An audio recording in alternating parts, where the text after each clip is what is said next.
ئەوڵی یەکەممانەوە دەست پێەکەین کە دوێنێ لە شاری سلێمانی خەڵاتێک خەڵات بەخشرایە دوو کەسایەتی. ئەم دوو کەسایەتیە کە چەندین ساڵە خزمەت بە ئەدەب و هونەری کورد و کوردایەتیەکەن. ئەم دوو کەسایەتیە یەکێکیان نووسەر و شاعیر لەتیف هەڵمەت و یەکێکی دیکەشیان هونەرمەند و دەرهێنەری گەورەی کورد جەلیل زەنگەنە بوون. بێگومان بە سەرۆکایەتی و بەڕابەرایەتی خاتوو فریال عەبدوڵڵا ئەم خەڵات دابەشکردنە بەڕێوەچوو.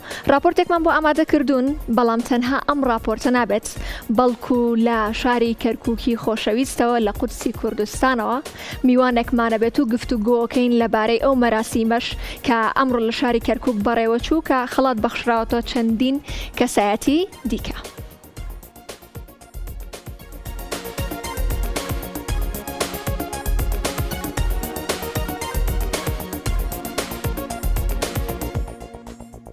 دوانی ئۆڕۆی دوێنێ بە سەرپەرشتی ئاسۆ مامەند سەرپەرشتیاری کەرکووک سەلاحەدین بە یاوەری مامۆستا جوامێر ئەندامی ئەنجومەنی باڵای بەرژەوەندەکانی یەکێتی نیشتیمانی کوردستان و فریال عەبدوڵڵا ئەندامی سەرکردایەتی یەکێتی نیشتیمانی کوردستان و بەشێک لە ئەندامی ڕێکخراوەکان و سندیکەی هونەرمەندانی کوردستان لەقەی کەرکووک سەردانی نووسەر و شاعیر لەتیف هەڵمەت و هونەرمەند و دەرهێنەری گەورەی کورد جەلیل زەنگەنەیان کرد. ئاسۆ مامەند خەڵاتی زێڕینی قەڵای کەرکووکی بەخشیە شاعیر لەتیف هەڵمەت بۆ ئەو خزمەتە گەورەی لە بواری شەعر و ئەدەبی کوردی کردوویەتی.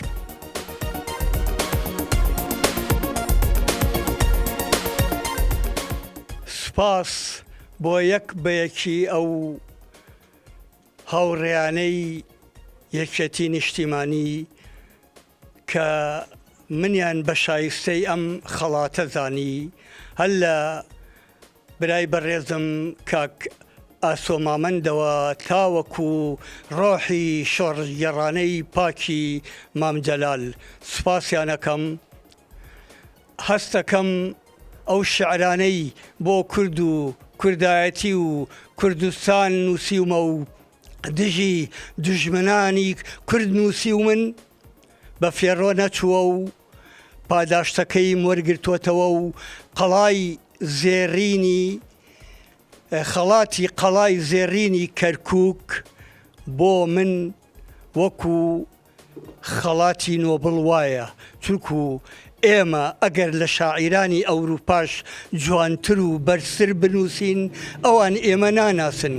گرنگ ئەوەیە نەتەوەکەی خۆمان ئێمە بناسیە لە ناو نەتەوەی کووردا کە من و ئەو هاوڕێیانەی کە ئەم خەڵاتە وەرەگرن بە شایستەی ئەو خەڵاتە زاندابێتین.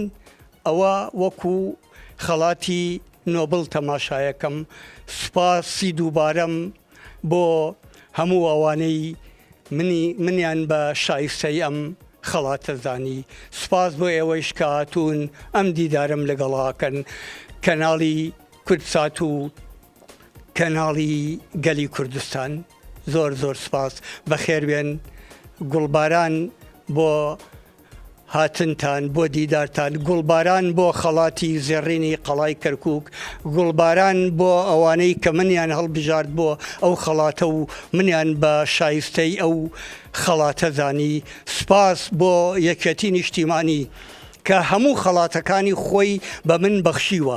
خەڵاتی بلە مامۆستا برای محەممەد، خەڵاتی زێڕینی بلە، خەڵاتی زێڕینی باوەگرگر، ئەوە خەڵاتی زێڕینی قەڵای کەرکووکیشیان پێبەخشیم. سوپاسیانەکەم، گوڵبارانیانەکەم.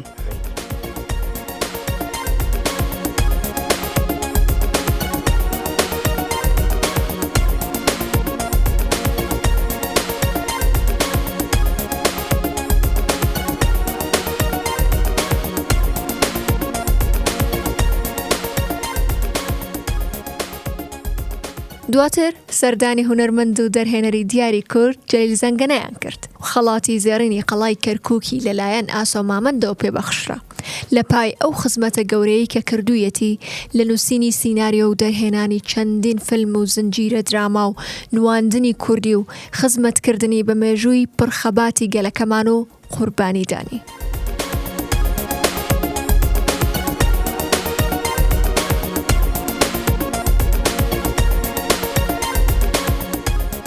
زۆر سپاسانەکەم بەخێر بن گشت لایەک بەخێر بن سپاسی هەموو بینەرانی خۆشمەکەم و هەموو گەلی کوردستانەکەم من کە کارم کردووە هەمووی بۆ ئەوان بووە بۆ خۆشی ئەوان بووە کە لە شارەکەمە دەربەدەر کرام هەمووی لە پێناوی ئەم هونەرە بوو چکە هونەرێکی کوردی ڕەسەن ئەمێ پێشکەشکەم خۆشحاڵم کە بۆ ئەم مناسەبێ بەم بۆنەوە زۆرش خۆشحاڵم کە دوای 55 ساڵ لە خزمەتی فعلی 62 ساڵش لە خزمەتی ئەدەبی و سیناریوە ئێستا خەڵاتە کرێم خەڵاتێکی کەرکووکیانە زۆر بە دڵما زۆر بە ڕێکوپێکی ئەیزانم خۆشی ئەیزانم خۆشحاڵم واللهی سپاسانەکەم ئەمە بۆ ئەوەم پێبەخشێ کە بەردەوام تا من بتوانم تا هەستمە بێت تااقەتم هەبێ کە لە ئیشا بەردەوام بووە سە دووسێیشی کەشم بەدەستەوەیە ئیشەڵاگە دەرفەتە بێ و بتوانم پێشکەشی کەم و خەریکە ئیشەڵە بەرەوە ڕۆم کە پێشکەشی کەمە بەش.